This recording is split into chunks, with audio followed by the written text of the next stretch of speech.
Hello, everyone, and welcome to episode number 189 of the Pika Riley podcast. I am, as always, one of your hosts, Emerson, and joining me, we have my co-host, Anomaly. Hello. And this week, Fyrakk got nerfed. Oh, Hall of finally. Fame closed, and we got I some love it. more hero talent trees. Not monk ones though, Not monk ones. unfortunately. Yeah. But got a couple of new talent trees. Yeah. Yeah, but I guess maybe we'll talk a little about the Fyrakk nerfs, get into Yeah. how at least your Okay. progression's going. What do you mean at Things least like mine? Has yours not been going? yeah, mine's been going. No, it's been fine actually. Maybe we'll talk about the nerfs first, then we can talk about Let's talk nerfs first. I think that's going to be important for talking about Prog. Yeah, so just to run through them, so Blizzard posted these like in the middle of Tuesday. Actually, it was kind of a little late, I feel like. Yeah. A lot of it was data mined, but essentially a couple of nerfs. So first off, they reduced the off flame targets from 4 to 3 on Mythic difficulty. Basically, one less debuff goes out, one less the person you dispel. They did not change any of the timings though, so it still comes out at the exact same time. Yep. But it's 4 down to 3, not too bad. Reduced Fyrakk's health by 10% on Mythic difficulty, which is great. Allows some quicker pushes in certain areas. Yep. They've also reduced the health of the big ads in phase 2. So the Burning and Dark Colossi now have 10% less health, along with reducing the healing ads health by 20%, both the little ads themselves and then the large ancient tree thing. Which is nice. In conjunction with this, I think I don't know if it's the same on par. It seems like it hasn't really changed the cadence of healing, but they've also started the Heart of a Mildrisil. Now begins stage 2 at 60% health remaining, which is an increase. It's an R, Um, not an L. Mirdrasil. There you go. There we go. And then final nerf, P3 nerf, they've reduced the number of corrupted seeds that are created in P3 after you use one of the good seeds from 2 to only 1 new corrupted seed, which is probably of a lot of all these changes. I guess it between the health change and then that corrupted seed change are like the two largest ones, Yeah. I'd say. Yeah. But yeah, some substantial nerfs. I mean, the health nerf, at least for us as we progress it, has allowed us to push, P1 much quicker. And Are you skipping the second Dream Rent? no, not that. So we Okay. are doing the second Dream Rend, but we are pushing essentially after the line things right after that. So it's like Yes. Dream Rend into Blazes into Frontal Cone stuff, and then we Yeah. push essentially during the Wildfire cast actually. So Yeah. typically Wildfire doesn't go off, but he'll like do the cast and then it cancels like right at the end. So Yeah. so right around there we're pushing. So the health nerf definitely helped there. It's helped in P2 our progression there. We've been more consistently getting the big ads down. And healing, I guess the little ads, the big tree ads a joke to heal. That's my job, and it's very boring. We can talk about that progression wise. But yeah, and so we've actually gotten to see phase 3 a couple times. So Oh, no, nice. yeah, these are sizable nerfs, I'll say. Yeah. In the grand scheme of things. So yeah, so I don't know how is I kind of gave a little bit of a hint there, but how's your progression been? We are so we toyed around a little bit with well, okay, so last Sunday we had fixed a bunch of our dispel stuff. Then they nerfed dispels. Those are now no longer an issue in any way. Nice. And so that's nice. The HP nerf, we looked at skipping second Dream Rend. It would have required us to commit too much to phase 1. So we're not doing it. I know some people have started doing that, but it's more of like a farm thing for them. Maybe it's something that like by the end of our prog on this boss, we could technically do it. But if we can't do it now, we're not going to get Pulse practicing with it. So we're not going to do it until farm. Our biggest issue actually was probably missing orbs in the intermission, which is just silly. Yeah. Yeah, we get that. But we've got through the first wave of ads in P2 like twice. Not gotten through cleanly enough to really progress to the next one, right? Like either one of the Screaming Souls left up in a place that we can't really get to it, which just means that like people go over and try and kill it, and then they clip more of the spirits of the Calderai with their blaze while they're doing it, and then it all falls apart. Or Yep. it just doesn't get killed, and then it sits there channeling its scream. They have an energy bar. I didn't know this. They have an energy bar. When Oh, the energy okay. bar is full, they become CC immune and start channeling their scream. Interesting. I didn't realize they had an energy bar. Okay. Good to know. I know that now because we had one that was left up in a bad spot, and I was just like, okay, just trap it again, and we'll see what happens. And then Yeah. it broke itself out of the trap and wiped us. Because That's fun. as they continue channeling their scream, it starts ticking for more and more and more damage. Yep. And so if you let them sit there and channel, it very quickly becomes like, okay, you're just dead now. Yeah. Yeah. That's fine. I didn't realize they had that. Yeah. Well, that's not too bad. I mean, I will say that that's decent progress, right? Because you guys have, this is only what, like your second day, third full day or something like that, right on it. Oh, So, let me see. Wow. um, I don't remember. It's we had what, this Friday, Sunday, Friday. We have had the Sunday before, right? It's like, yeah, we had like three. We've had basically 4 full days on it because we killed Tindral so fast on yeah. that first day that we had on it, and we were on this boss with 3.5 hours of raid left that day. That's basically a full night of raid. Yeah, exactly. I'll Yeah. count it as a full night of raid. Um, Nice. so yeah, we're getting there. I think one of the other things we ran into is some rough baits with the Dream Rens. So playing around a little bit with the positioning of that to try and make it safer and more consistent. And we have something we're going to go in tonight to like adjust where we start moving from the second Dream Rend, so that we have Okay. more space to spread with the blazes after it.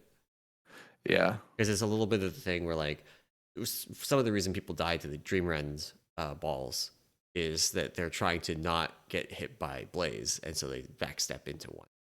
Yeah. And so if we just have more space, then that backstep is no longer lethal, is the idea. So Yeah. That's definitely the tough. It's definitely tough. Like even for us, is like we have, like we'll have not as much anymore, but there are like certain points where like someone just gets a little too far ahead of the group on yep. like the final bait, and like they end up getting targeted, and then it's like this Yeah. rogue thing kills like 3 people, and you're like, what's going Yeah. on? It's like, Yeah. yeah. That, and So then like the geometry of it is something that I think a lot of people have a hard time understanding intuitively, where yeah. like it's not just being far ahead of the group. You can be actually kind of like in line with the boss, but if you're really close to where the fire was, to where the Dream Run was dropped, that's actually just as bad. Right, yeah, because yeah, even if you're slightly off at that point angle wise, it's going to be a Yeah. wider angle at the end, Yeah. yeah, where the Yeah. rate is, yeah.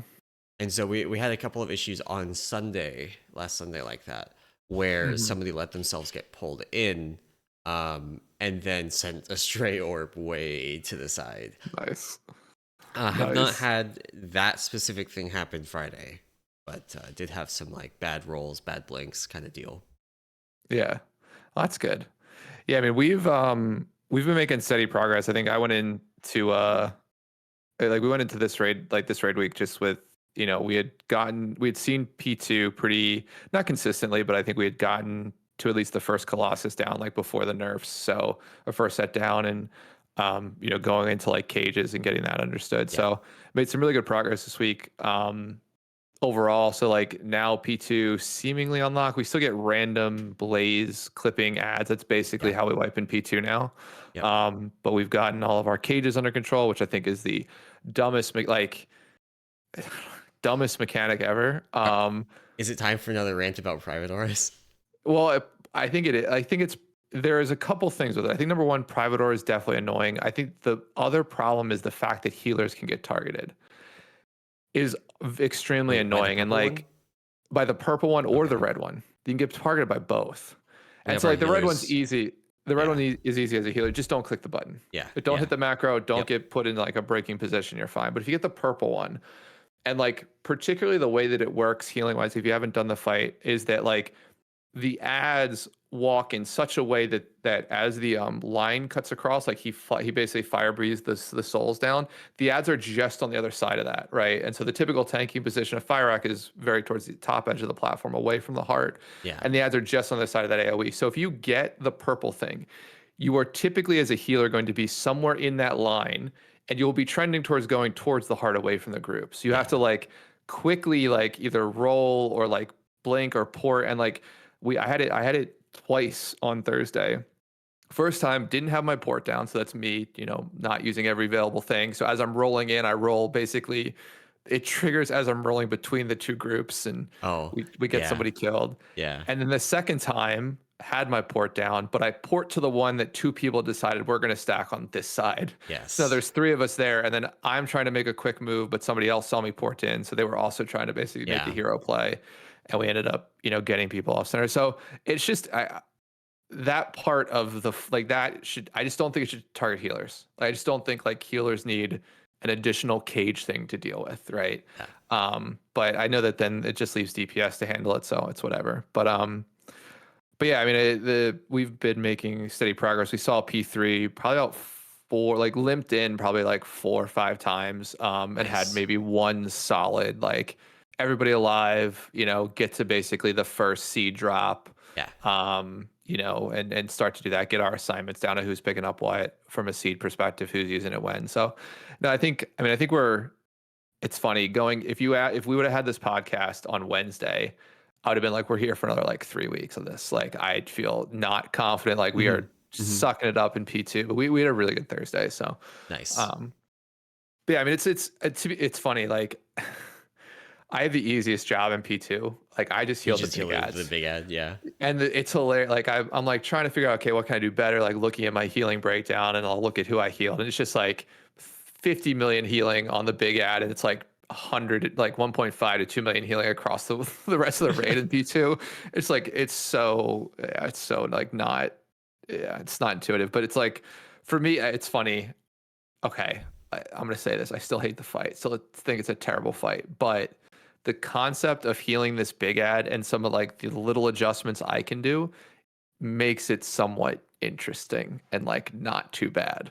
But like the dispels and the dream rends are still just awful. Like it's still like, even like the reduction from 4 to 3 to me doesn't change anything in the overall like issue that I have with the ability. And to be fair, it actually makes it more annoying, particularly if you're relying on a weak ore to do this for you, because like we haven't adjusted the weak ore basically to remove someone from it. Because like it's very easy if like it glows and you're fine, like every 8 seconds you have to hit it. But the way the weak ore works is that it does it based on whose timer is up to dispel next. Oh, interesting. So like if someone delays there by like their first one by like 2 or 3 seconds, then the backup person who didn't dispel the first one's now in the new like listing for the second set of debuffs. And then like sometimes you don't get a glow at all. Or we had some situations where like a player never glowed, and like we've been, we're 200 pulls in, like you dispel when your thing glows. Like that's sort of what we've done for basically 8 hours of attempts. And so yeah, relearning that was kind of annoying. So I wish it would have been, I mean, I would have fine if they kept it at 4, but like doubled the time between applications, right? Yeah. Where it was like every 16 seconds it went out versus every 8. But Yeah. it is what it is. So I mean, it's still an annoying account, but we're making progress. I think, I mean, honestly, if we play well, I think, from what I've read or what I've heard, right, P3 now is pretty, like, I feel like we say this on a ton of end bosses, but it's like you get to P3 with everybody alive, and like you need maybe like 2 times through it, and then you've got it, right? Like it's like not a ton of Razageth was proc. definitely like that. I don't think Sarkareth was like that at all. Yeah, I would say Sarkareth wasn't like that. I think you progress basically all the way through that fight. But But then again, like on Razageth, Sarkareth, P3 was like half of that fight. yeah, exactly. Yeah, the final thing. So it was a lot of the dance there. But yeah, no. I was trying. There were some other bosses too that were like, just get to P3 and you're basically Like Neltharion done. was kind of like that. Was like that. Yeah. What else? There was some other like even like what was the egg boss? Because the egg boss was like that too. The one before Starcraft. Diurna. Diurna was like that too, where it's like you get through the eggs cleanly, you make that clean transition, and it's basically like a free fight if you can hit your cooldown. So no, I mean, yeah. So we'll see. I'm fairly confident, but it's just I am 1000% over P1. P2 is keeping it interesting just because like, Yeah. well, P2 is gonna get boring because now I think I've got a good cadence down for how I heal everything. Yeah. To be fair, it feels stupid that like I literally solo heal the triple big ad set. Like my healers, like if incidental healing hits them, that's fine. But like I literally do all of the healing for those three things. That's It's wild. dumb. Yeah, it's just It dumb it class. is funny. So like for years it felt like they were trying to push Mistweaver, or just in general, I guess, like towards this. There should be a like a person that like uh, buttons that are good for just pumping healing into the tank, right? Yeah, And it never worked because either your tank is not just a big wall of health anymore, exactly. and so it never made sense. Well, It that and never like was Beacon good, exists. right? And Like Beacon Beacon exists. exists. Man, I miss Beacon. I'm glad I didn't play Brew this year with no Beacon. That, like, I know you don't always get it as Brew, and you really kind of don't need it, but man, it is so comfy to have it.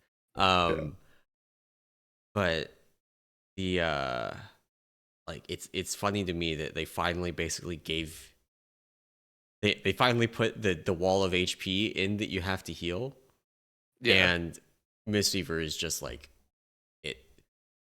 Yeah, and it's funny too that like at this point like our like while our kit still has that ability, like majority of our healing is from like ramping on like a raid wide thing. Like Yeah, so it's just like it's a weird thing that we get to do it. But no, it's definitely it's fun, I'll say, in that aspect of I thought I would hate healing the ads a lot more, but it's like I'm just glad I don't have to do the little ads. I will say that because like the one set, there's one wave or two sets of little ads come down. So yeah, like I help with that set. It's terrible trying to target them, dude. Like yeah. it's just like the worst like experience ever. So I don't envy like our disc and our holy paladin who handle the little ads. So I've done heroic Fyrakk a couple times on my disc priest, and like it's pretty annoying.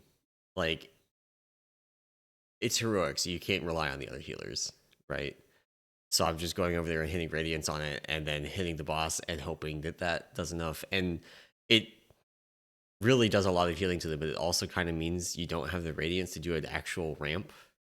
yeah, So you just can't do your normal ramps at all in phase two if you're doing the ads. It's very like, and maybe you can, and I'm just not good enough at the spec, which is entirely possible. Uh, yeah, man. I think it's uh, still difficult. I think it's but still yeah, yeah. It's I mean even though I am okay with my role in P2. I am not okay. Like it doesn't make the fight any better in my mind. I still think this is. It's weird. Like I think in another role, this is probably a great fight, but as a healer, this is like top three worst healer fights they've ever put in the game. And not from like I think it's from a difficulty perspective too, but then also just like an annoyance factor of yeah, like because like even like oh God, dude, even the first intermission, it's just like I'm having to like heal people in my raid frames, but then also look to see what number ball I need to soak because I'm old. Like there's too many healers, so I always have one where I have to adjust. yeah, And so like I'm halfway moving, and then if I plant and want to ramp, but I'm slightly off where the orb comes in, I have to like readjust myself and like yeah, it's just yeah. I, I can't handle this fight, dude. And maybe I just need to be better and like be better about my initial positioning, but it's just like I don't. It's too much. It that phase, I think most of the orbs we missed on Friday were actually in the area of where one of our healers was having to adjust around it. It's a very similar situation where they were like focused on keeping people alive Yeah. and just missed an orb that went past them, or miscounted, actually I think was the more common thing. And like they went for 3, but they actually were supposed to get 4 and they just counted wrong. Yeah. Yeah, we've wiped a couple of times that where it's just, and it typically happens for us at least when it's like a side is overloaded. So Hmm. like where you get like basically like 4 balls before the middle on one side. So it's Yeah, like and like I've seen it too where it's like literally like red red or it's like typically it's like red purple red red red purple and like so red 3 is now like all which is not my number. I'm typically number 3, but it's like all the way in like yeah, halfway around the boss where I'm not expecting it. So yeah. yeah, no, I mean, it's definitely a difficult fight. I mean, the nerfs I think helped. I think they'll help a ton in P3 as we start to progress that, and I think Yes. they've made P2 a little bit less forgiving, so you get through it a little bit easier. Or not even a little bit. I think it's 10% is pretty massive in terms of health or damage you'll need to do, and 20% in terms of healing. So, um, but yeah, no, I think it's yeah. Hopefully this week is we get deeper into P3. Maybe it's a kill if we've played really well, but we'll see. I will be glad when this is done, and I will never go back into that fight. I think this is like me, like kill it once and I'm fine. Like we'll be done here. There are a lot of groups that I saw taking breaks after they finished it, and I think some of it was Tindral, right? Like you just don't want to redo Tindral. Apparently, it's a lot better to rekill now post nerf, but can't blame them. Yeah, no. Well, and Tindral got buffed this week, which we'll talk about, I think. Oh in a yeah, second, so. yeah. So I guess real quick, we'll start moving into the news. These nerfs did coincide with Hall of Fame closing last reset, which also means that Cross Realm Mythic is now open. So you can you are free to go do Mythic Pugs. That means that our guild Alt Mythic can finally get off the ground, because a bunch of our people that would participate in it are now on other realms from the midweek team folding last year, and now they're kind of diaspora. They're all over the place. But our Alt Mythic now finally is gonna be pulling some bosses on nice tomorrow night. So I gotta figure out. We have too many tanks. Nice. And too many healers. Do we know? That's actually a good question. Well, not about the healer thing, but that just popped in my head. Is Cross Realm Mythic going to be a thing next expansion, like It's all the time? All the time, I believe. Okay, gotcha. That's what for some reason, I think like I thought that like, hey, every restriction is basically deleted, right? Going into War Within, like guild wise, you can be wherever you want, like faction wise. So and like we would have been in Mythic like 3-4 weeks after release on our alts, if it hadn't been the cross realm restriction, right? Yeah, and that's the kind of thing where like those alts are not going and finding second guilds. Yeah, exactly. But we also couldn't, like we had probably 12 on Area 52, and then like another 15 scattered across other realms. Oh, very cool. So we're gonna do some Mythic tomorrow. It's gonna be fun. That'll be fun. Yeah. So you mentioned Tindral got buffed. Yes. That thing we talked about, where free vigor while you were over the platform.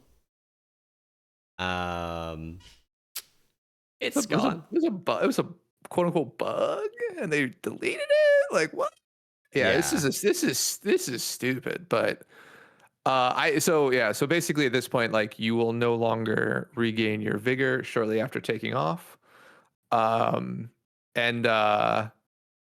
And yeah, so like essentially you were able to basically lift off, use like your surging forward, right? Yeah. And then basically if you're quick, you get off one like smaller surge, right? Yeah. Or your whirling surge was the big one, so you could get like a big surge lift off, whirling surge, and you could get like one more off if you were quick. But honestly, that last one didn't matter that much. Yeah, it wasn't huge. So now you can't do that anymore. Because they've fixed it, quote unquote. I will say, I think that this is not as bad as it sounds, because basically what was happening is I just ignored that you have your 3 charges of that ability that gives you a vigor back. Yeah, second wind. Yeah, and I was just ignoring that. Like I wasn't using it at all, basically. Yeah, I mean now you have to be a little bit more strategic. I mean. Before that change went into effect, we basically had a guild rule that like you save those for the second, the 2 to 3 transition, because that's the more the more difficult one in terms of you can use one in phase 1 because there's a 3-minute cooldown. You use one during the phase 1 transition, and then it's back up during the during phase 2, I think, because it's like 1:50 you would be using it. Yep, and it would be back up at 4:50, which I believe is enough time. Don't quote me on that. Obviously we killed it while the bug with vigor was there. God. So like I just wasn't even using it because it's like on GCD and you just like it. So I just wasn't using it. I hope here's my hope for this, by the way. I hope this is like a consequence of something else they changed elsewhere, and not like a targeted change to the fight. Because like Yeah. it's one of those things that like inherently doesn't, like, you get there slightly quicker, but it doesn't materially change like the difficulty of the fight. It basically Yeah. like is like a quality of life type thing, I'd say, because it gets you up to speed with all your vigor, and you can hold that speed through the rest of the flight. But yeah, is what it is. They've yeah, they buffed Tindral slightly. Um, so cool. So next up, we've gotten a fairly large post from Miss Holly Longdale. I mean, probably Mrs. Holly Longdale. I actually don't know. Anyway, by Holly Longdale, who is of course EP/VP of WoW. And so she put out a pretty long post, basically sort of going over the roadmap, giving you some updates on some of the really initially upcoming items, a couple of tweaks that they've said they've made. But she also did highlight, I think, three like key things that they're going to focus on this year with the development team. Um, and so, I mean, I think the biggest thing is like essentially continue evolving what she calls the living world for all players, which is essentially the interpretation of saying like keep iterating and improving on the classic experience, both Season of Discovery and regular classic like classic Cataclysm, sorry. And then also like basically, continuing to deliver in Dragonflight with these neat little patches we have as this ends and, getting into War Within. She talked a little bit about, making sure that the War Within story-wise, was she focused on story, which is interesting. Sort of one of their more ambitious story elements, getting that out the door, Yeah. and then basically trying new things. And the third one is the most important one, I'll say. Basically, she says try new approaches to how they implement or like look at things like within delivering, content and other updates to WoW. And number three is interesting because Season Discovery sort of started this idea of like no PTR or limited PTR, right? Like basically just go out in the world, you find the things you find. That's sort of what Season Discovery was. Yes. And they are testing this with 10.2.6 in retail. I was right about this, by the way. I called this one. Yeah. No PTR for 10.2.6. Yep. That's live when it's. Did they give us a date? I don't think they gave us a date. I don't think yet. But Um, it's on the roadmap. It's essentially soon, TM. end of winter, like between end of winter, early spring. So you expect maybe the next like two, like I End would of say between February, 4 and beginning 6 of weeks. March. Yeah. Yeah, yeah, between like probably roughly like 4 weeks from now. So Yeah. would be my guess. But yeah, so that is coming.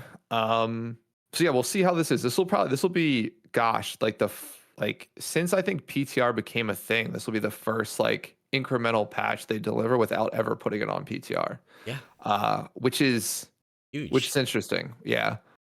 We'll see. What they did say though is once once this 10.2.6 patch does go live, they will bring up the PTR for Season 4 testing. So 10.2.6 isn't necessarily the Season 4 patch. It's like the precursor, like this sort of mystery content they want to deliver. They did say that the content, like the assets for Mhm. season 4, are going to be in the 10.2.6 patch, but that's not necessarily like final tuning and everything Yeah. like that for season 4. Mhm. The other thing that I want to note, just the War Within Alpha little banner on their Yep. roadmap is tucked in between 10.2.6 and season 4. Alpha soon? Which is exciting. Alpha soon? We have not. I'm not sure how many we've gotten. This is 9 classes that we've gotten. We're going to talk today about the hero talents that we got this week. I think it's 9 total that we've seen so far. Yep. So there's only like one more blog post worth left because there's 14 classes. And 3 in each class. Well, they're not going to reveal. I don't think they're going to reveal all of them, or we'll be here all year. That's true. That's true. I think they're going to do like 1 per class, and I think they'll do like a bigger post next time and just do 5 instead of doing 3 and then 2. That's okay. I get what you mean. Yeah. So it's 1 per class, and then yeah, they'll do the larger Yeah. reveal just with Alpha coming out. That's fair. That's fair. So yeah, that is Alpha is soon along. Yeah, I mean there's a lot of like it's funny, winter, spring. This is packed with hopefully some fun stuff coming up. So Yeah, I think the other thing too, just to note around some of the just on the roadmap side, right? So you talked about, or within, kind of tucked into this patch, is we're not going to see on PTR. In the classic space, they did push back Cataclysm Classic Beta.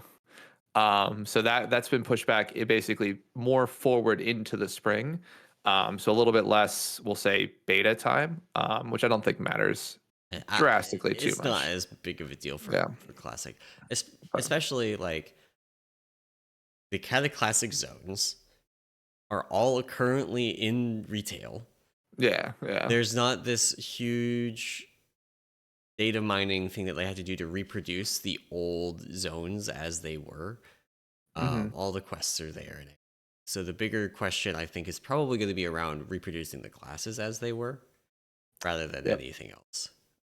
Yeah, classes, and I think just some revealing design decisions around certain things. So like what they're gonna do in certain areas of classic. Like what is the tuning of the Cataclysm heroic dungeons as we go in? Because if you ever played back then, they were notoriously extremely hard and unforgiving, I'll say. I had a lot of fun with them. Yeah. They were kind of my jam. But a lot of people went into them expecting to just like spam volley and win the game and did not have a good time. Yeah. No, yeah. It was probably a greater shock than like the vanilla to TBC heroic. Because like going from vanilla to TBC, there was much more like even those heroics I think were a step up in difficulty, and then this is even worse. And then it's basically been pretty consistent. Like you know what you're doing going into any of the other expansions after this one. So but yeah, Holly put out a huge post. It's really nice. We'll see how 10.2.6 plays out. I'm excited to get some content that we've never seen before. It seemed to be fun in Cataclysm, or sorry, in Season Discovery. So we'll see how the retail folks like it. So cool. So moving forward a little bit, staying with the retail theme, got a little bit of some bad news here. Skyline, which is I think they're the top or the number one Chinese rating guild, Yeah. has officially retired. From rating. And so they are, I think from just a name perspective, Skyline has been, a name for a while now. I think they started like back in BFA being like, a pretty top tier team, always top 10 and really like the best team, we'll say, coming out of like the Asia It was like region, we'll say. them and Team Aster. And Team Yeah. Aster did not survive Shadowlands. Hmm. I remember right. Yeah.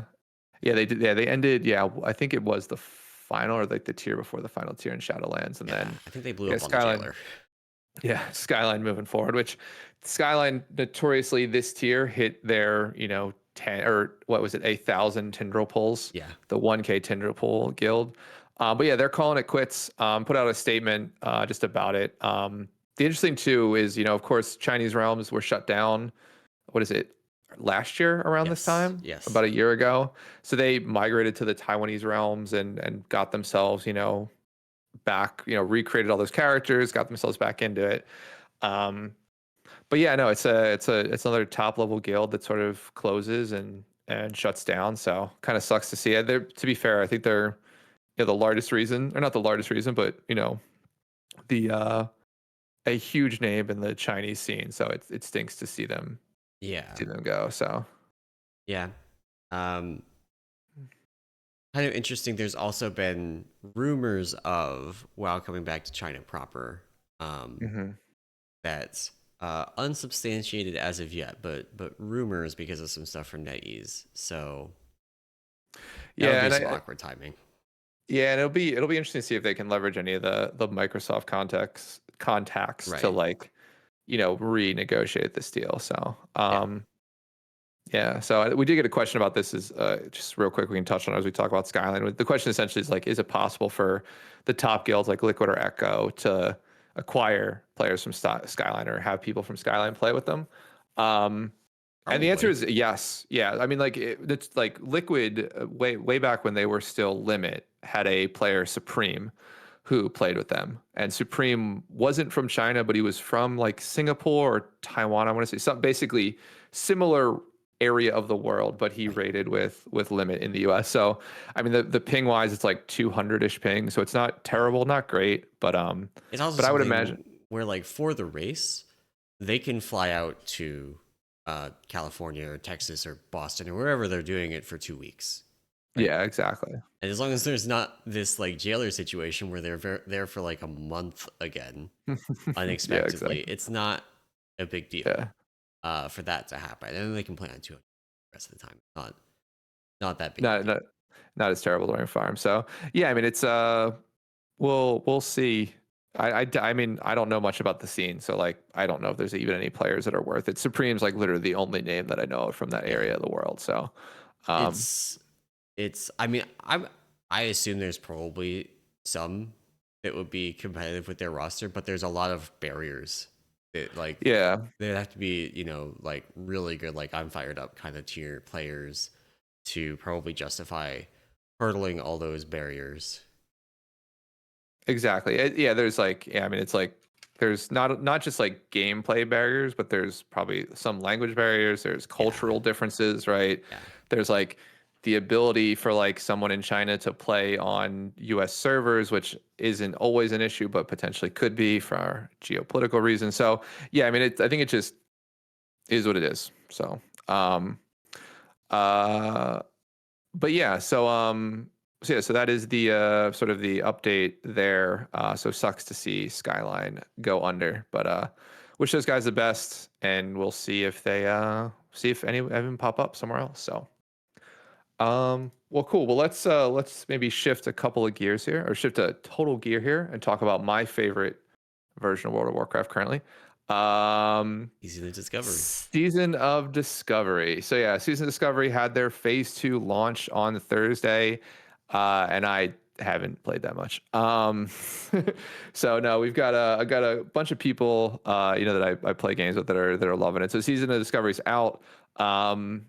People have seemed to be enjoying it. Wowhead has data mined every rune at this point, so like it didn't last too long. Yep.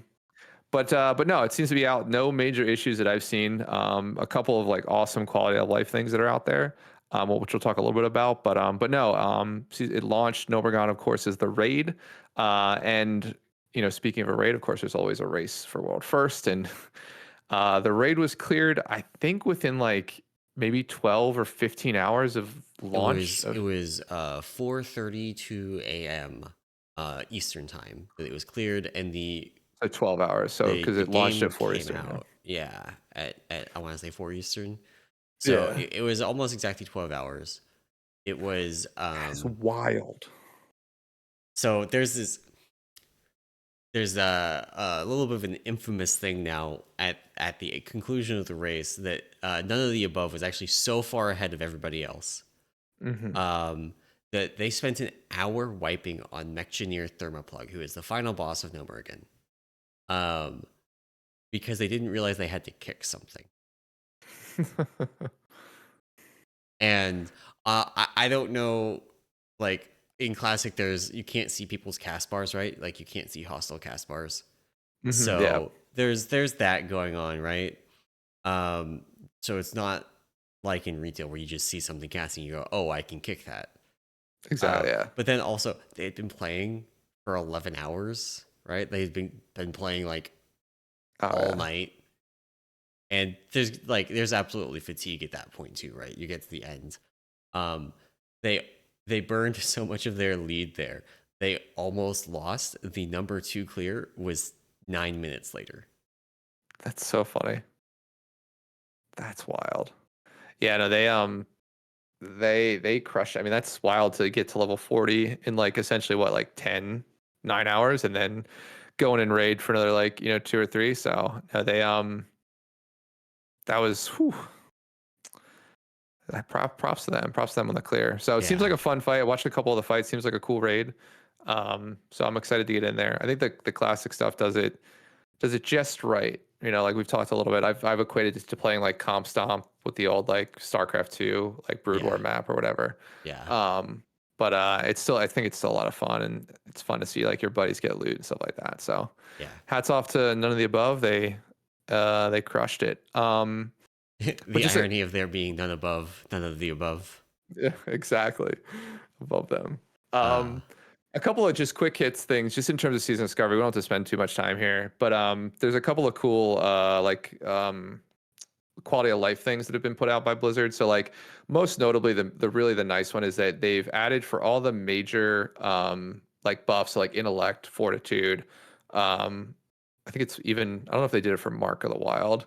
Or they did for Mark of the Wild, where basically you can find this book that essentially decreases the mana cost of the spell and it increases its duration. Yeah. And that's like at least going through BFD was always like the issue because the buffs only last 30 minutes and the raid takes about 40-ish with a good group. So like you basically have to spend like a 5-minute break, about 25 minutes in for like your priest to rebuff fortitude on everybody. It takes them like Yes. 2 full mana bars to go through. Yeah. So added a couple of things like that. They also added There's one where um like rejuvenation you can have multiple druids have rejuvenation on you, so you not just hard trolling to have 2 resto druids in your group, yeah. and other kind of like quality of life things like that. That not really power level. They're also not runes in the way that like they've hmm introduced some quality of life things through runes. hmm Um, things like protection paladin having a better threat stance that helps them not have mana issues, right? Um, these are just like you can go and you can find skill books and you can get your quality of life and you can also just have whatever runes you want on top of it. Exactly. Yeah, so that's been super cool to see. They also added like a rested XP like sleeping bag. I didn't put this in the notes, but there's like a sleeping bag item that gives you like rested XP just for like sitting in it for 3 minutes or taking a 3-minute break, like laying in it. And you can use it with other people. Like other people can use your sleeping bag if you have it. So there's some cool, interesting like quality of life stuff they've added to the game. I need to get one of those. I'm Yeah, almost level there's a 20 now. yeah, there's a post on WoW. I think you have to be 25 to get it. I Oh, don't okay. quote me on that. So Okay. like, but yeah, but you have the 50% I do have the increase anyway. 50% Yeah, XP buff up to level 25, which is yeah. definitely speeding things along. Oh Um, yeah, Finally, I should have like several levels ago gone over to Silverpine and started questing there, and now I've finally done it, and a bunch of the quests that I would have been doing are now gray. great. Yeah, that's the thing that I always forget about leveling in classic is like you have to move zones even if you're not fully done one. Like Yeah, you yeah. you have to move on You to the move next over and one. come back. So Like I reached the point that I was like getting the Quillbore quests and the Barons, and I went over there, and it's like these are too high level for me right now to exactly. be Yeah. like I could kill them, but I need 60 Quillbore tusks, right? And I have to like eat after every fight as a rogue while I fight them because I'm too low level for it. Yeah, yeah. It's dude, it's It would be awful. extremely tedious. Yeah. So it's yeah, it's good fun so far. Like I said, I think for right now, I think it's been fun playing. Again, I'm still really interested to see what they do at max level with this. If Yes. they make that jump to 40, because I already know the group of people I play with. If they jump to 40-man raids, those guys are out because they're like we don't want to deal with like 30 other people. So Yeah. um, but yeah, we'll see. We'll see. Cool. Maybe one final thing, not one final thing before we get into the hero talents discussion is Archon been doing a bit of work over there. So Warcraft logs, of course, their site Archon, been sort of going a little crazy. So they have acquired Subcreation, which, if you're not familiar, was the Mythic, primarily Mythic Plus, but I think they also did Raid rankings, but they did the first sort of Subcreation was the first site to really put together based on Mythic Plus runs, essentially provide like doing some sort of tiering and showing a bunch of different statistics from those runs. So like what talents most people are running, what comps are good, and then tiering the classes based on the runs, which I don't want to talk about that because I don't agree with that, but at least the data they presented under that was very Yeah. good.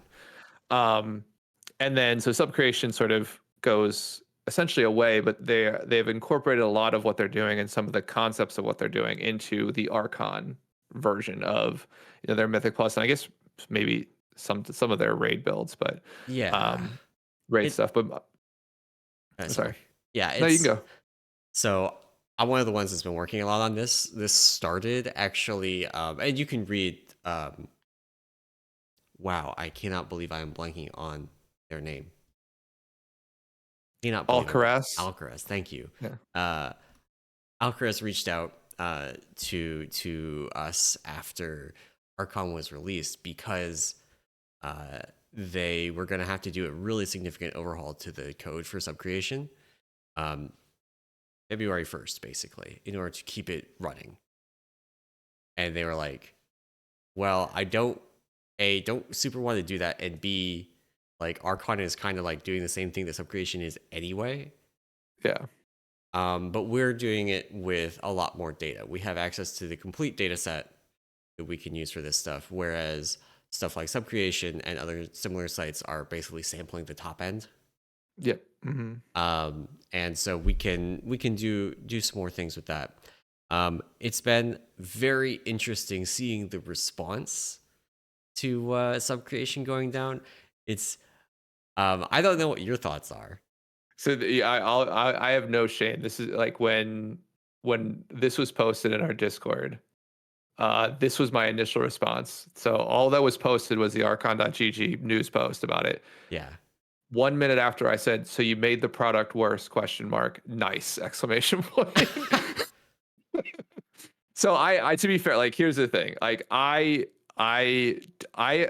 biggest issue with this, and I've told you, I've said this here on this podcast. I've told you this. I've told, we talk about it. One of my guild members also works at Warcraft logs.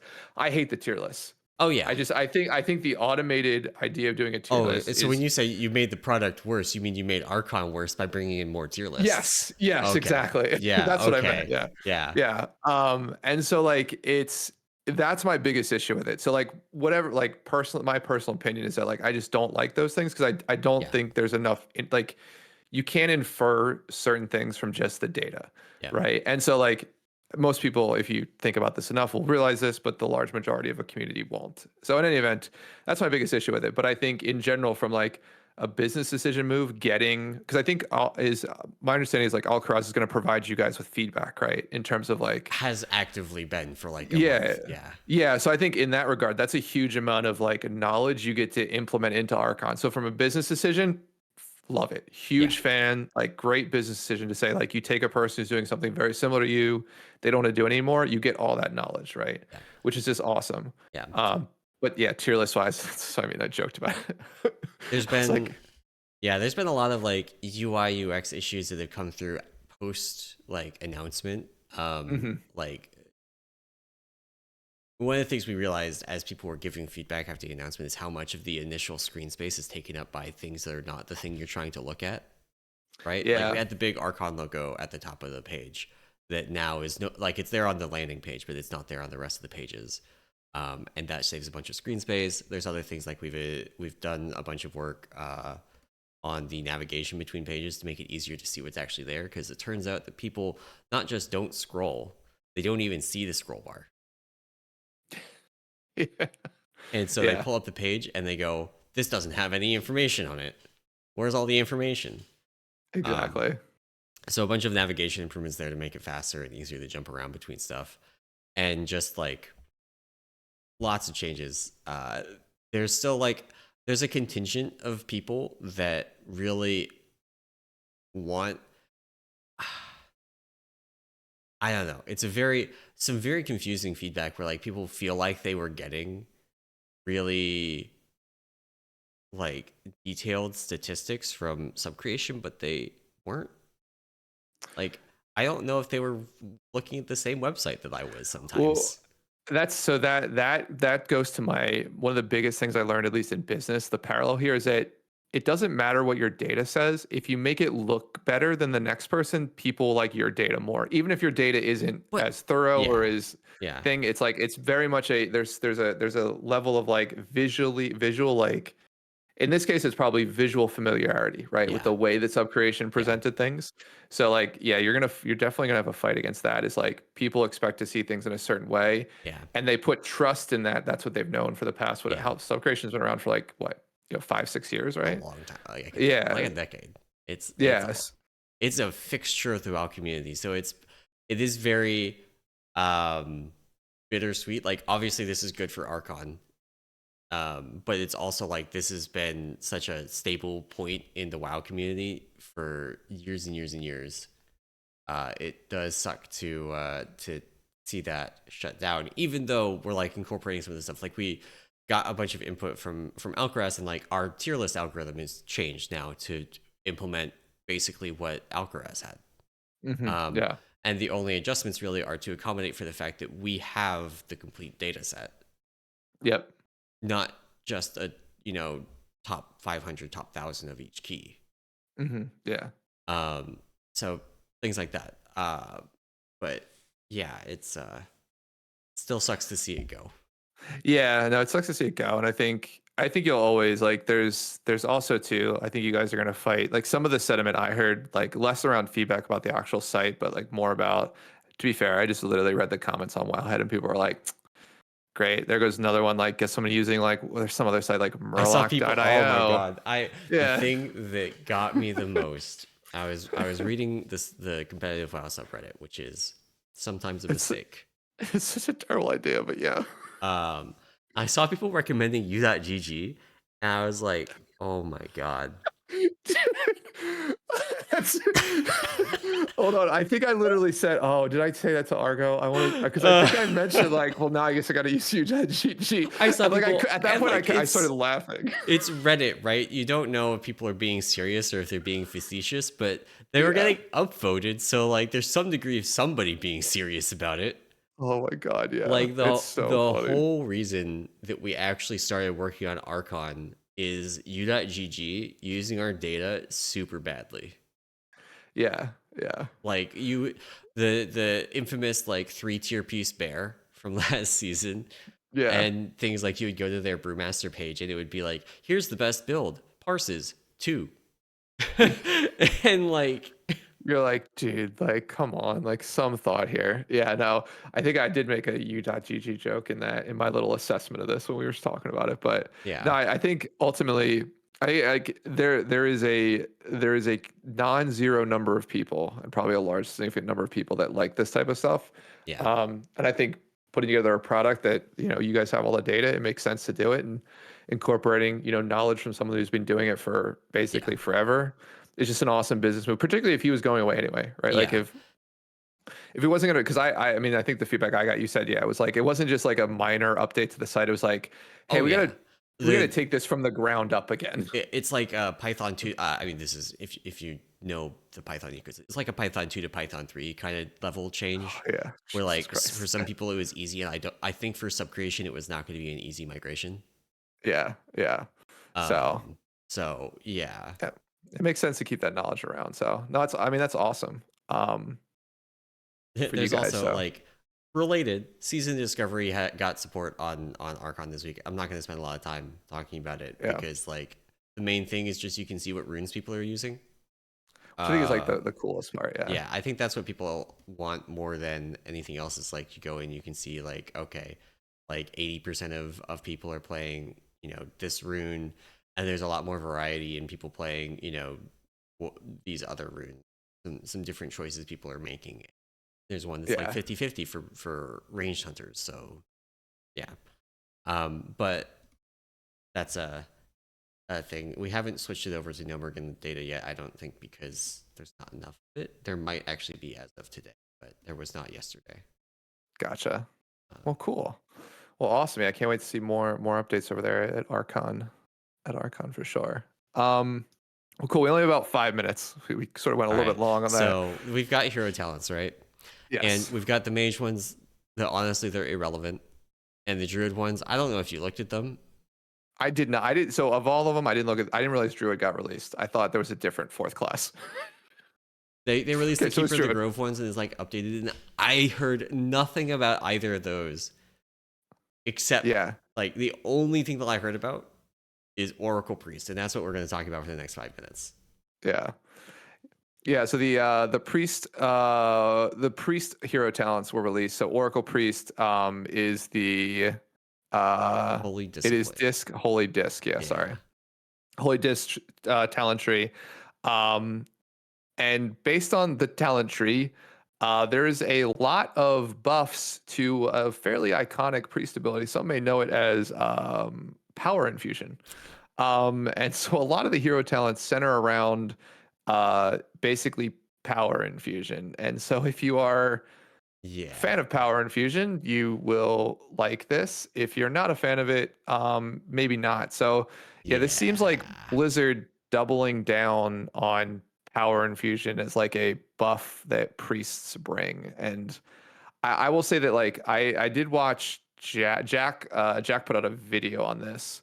And I actually watched I Oh, watched we it got and we got Hunter as well. I could, oh yeah, Dark Ranger.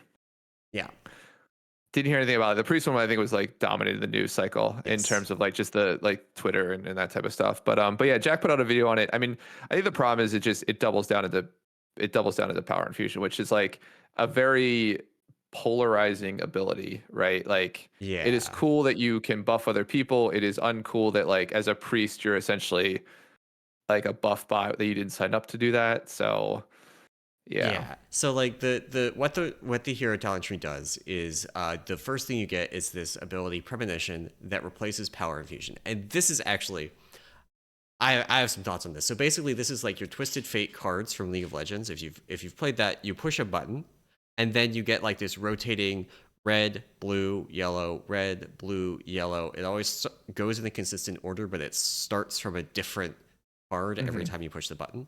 And you push the button again to pick one of them, and you get something based on that.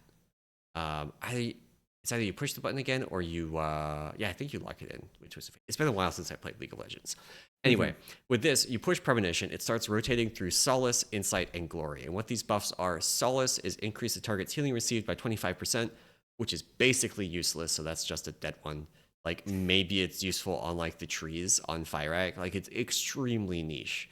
Yeah, yeah. Then you have Insight, which increases the target's magic damage dealt by 10% for 10 seconds, which is just like any caster, it's just 10% damage. Anybody else, it's just worse, so you always put it on the caster. And you have Glory, which increases your target's physical damage dealt by 10% for 10 seconds, which is actually just worse than Insight because nobody does pure physical damage. Yeah. And So probably doesn't work with pets. So like you probably don't put this on warlocks. You probably don't put this on hunters. You definitely don't put it on unholy DKs because they're split between physical and magical. It's very different in the sense of like who's a good target for it, but not in a great way. It probably just boils down to putting it on a mage for their arcade burst, right? Is like the only good way to use this. that is true. Um, because A, that entire burst window fits in 10 seconds, and Hmm. B, it's all magic damage. So you just put insight on it and you get max value. There's a bunch of other talents in the tree, most of which don't matter. There's a couple like Disc Priest increases the duration of atonement by 1 second, which is actually kind of nice. That can do some things to their ramps that are pretty Hmm. impactful. So that may be an impactful talent in like beyond Premonition itself. Um, and then you get down towards the bottom of the tree, and there's stuff things like increasing the duration of premonition, which is a choice node with like increasing the effect Yep. if you don't use the same premonition multiple times in a row. There's a choice node that makes premonition a shorter cooldown. Notably, currently at least, Arcane Mage is on a 45-second cycle. Big burst, little burst, big burst, little burst. So in a like kind of target dummy scenario, you can burst on Arcane Mage every 45 seconds. Premonition putting that like premonition being a 50-second cooldown, get pretty close to that. Yeah. And then there's the capstone node, which is the title of this episode. Is a riff on that. Clairvoyance. Uh, Oh, dude. Premonition has a low chance to grant you clairvoyance, which grants your target and 2 nearby allies all the effects of premonition at 100% effectiveness. And that, like, on the one hand, we joke about Titanforging power infusion, um, but it actually kind of doesn't do anything. It's like if it's not the buff, like it doesn't like it's if like what Like, happens when you give increased magic damage to a warrior? Like what very happens if little. like that like it's I mean well, The I don't only know what to think about this. The Like only one that like actually kind of matters is that if you opt out of the reduced cooldown on premonition, the other choice in that node is that premonition can now trigger 2 additional effects: brilliance, which increases or restores 5% of their max mana, yeah. and urgency, which increases your target's haste by 12% for 10 seconds. So getting 12% haste plus, 10% magic damage. Obviously better than getting either one. I don't know how Yeah. that interacts with the cards kind of system. It's It just also, just adds them. So yeah, literally, instead of rotating through 3, you rotate through 5. it also, like, there's one more talent I didn't mention, which can cause you to generate an extra stack of premonition, Mm-hmm. like having 2 charges of it. If you've played Shadow Priest, they have this thing where like a proc can give you an extra charge of an ability temporarily as a way to like kind of not force you to have the ability on cooldown 100% of the time or waste the proc. Right. So that kind of thing. Um, I don't know. On the whole, like, there's this whole card thing, which I think is a mistake, honestly, from how WoW plays. Like, Twisted Fate in League of Legends has basically 2 buttons in combat, Mm-hmm. and his third button was a passive. Again, it's been a long time since I played. It was a passive, and so you had one button that was on like a 15-second cooldown. Then you had your like pick a card ability. It was on like a 6-second cooldown. And you had a Mm-hmm. passive, and you had an ultimate. It was just a map wide teleport that was on like a 3-minute cooldown. Yeah. And so you're basically the only thing you're doing most combats is just managing that one thing. It's like yeah, cycling cards. Yeah. Yeah. Um, that could not be further from how healers play in WoW. No, and like I just thinking about this in the context of like if this ability was in Fyrakk, like it would be so annoying to Yeah. have to put up this ability. If like you had to wait for like if you had to wait through a full cycle. So like whatever card you wanted, it was like the third one on the list you were gonna get. Yeah. So you had to wait those whatever 3-4 seconds. Yeah. You're now 3-4 seconds delayed in your dispel, you're 3-4 seconds delayed in your ramp. Like Yeah. it just becomes a like just a awful situation. Yeah, I don't know. Like And then and this actually, the thing that gets me too, the capstone node is a chance to just like ignore what you chose and do everything. yeah, yeah, I don't I don't know. Well, I think it's just to like whatever you choose, 2 extra people get it. No, all the effects of premonition. Oh, It says grant grants. 2 nearby. Well, you're the ally. Oh, so I guess that makes sense then. So like your main target gets whatever you selected, but the 2 extra people get everything. I think it's everybody gets everything. Like all 3 of them get everything. Oh, yeah, It's that's true. a draft of a tooltip, right? Wow Yeah, tooltips infamously vague. that's true. So who really knows? I think there was a dev interview that gave more insight into how this works, which is how we know it follows the Twisted Fate card style. Yeah.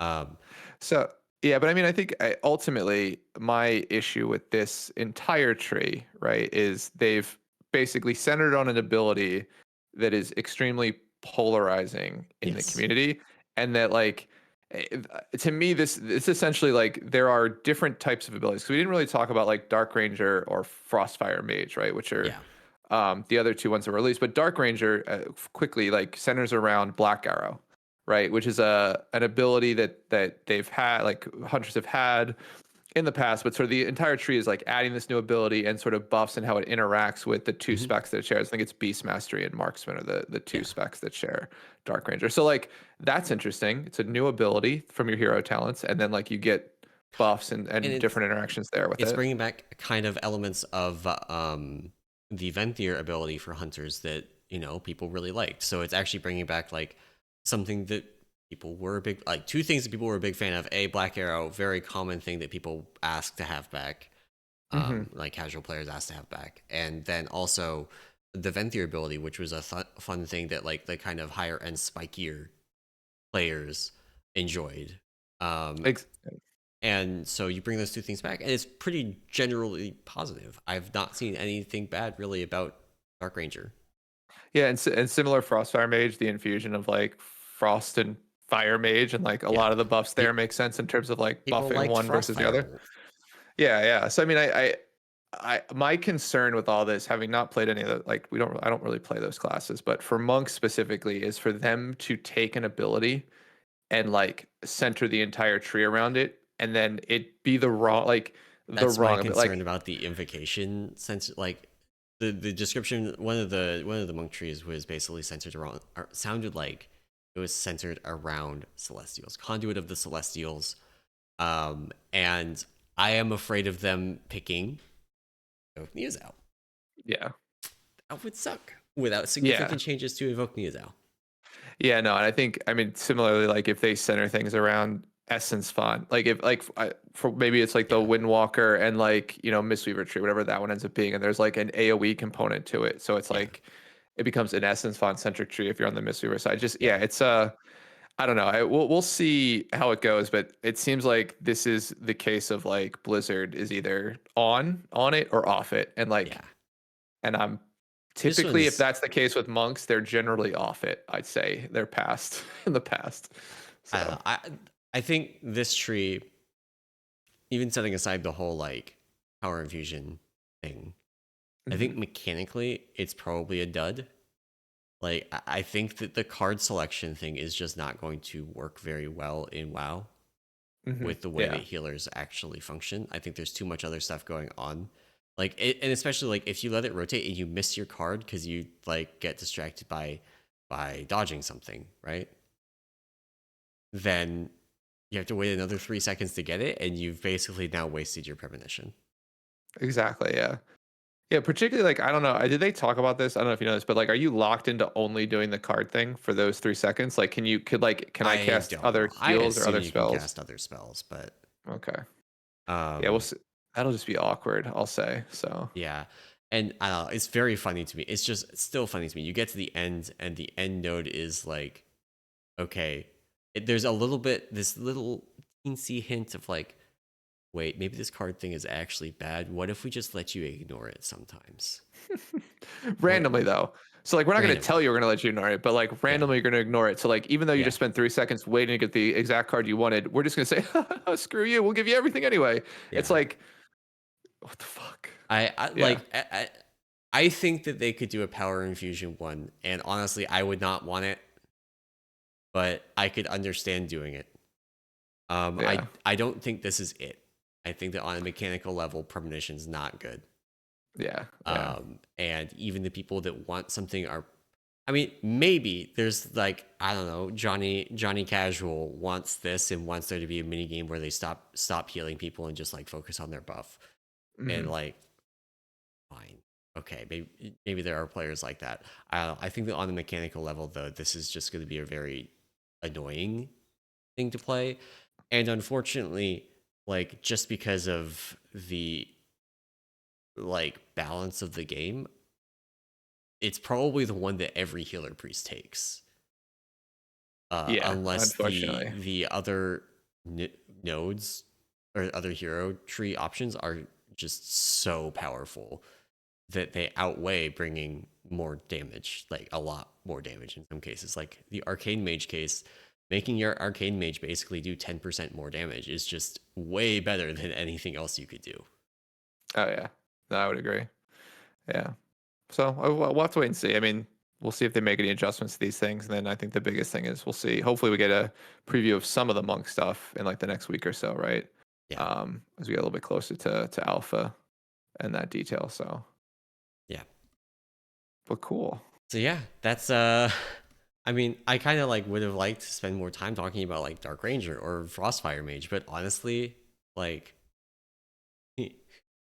It's they're I just like not relevant compared to Oracle Priest. It's just like yeah. everything. They're not polarizing. It seems like people are enjoying the direction. There's probably minor things if you play that spec in detail or that class, that class in detail, you'd want either adjusted or changed. But it's not like hey, I don't want this to be a thing ever. Like I hate Yeah. all whatever. How many nodes are there? There's what 11 nodes. Like I Yeah. hate all 11 of these There's nodes. some like I brought up the atonement one. That actually is the kind of thing That's that true. be super impactful for Disc Priest ramps. Hmm. And there's some ones as well where like giving you an extra charge of power infusion basically over time. That's kind of a cool thing. They could rebuild the power infusion tree and basically like focus on letting you put out more power infusions on people. Yeah.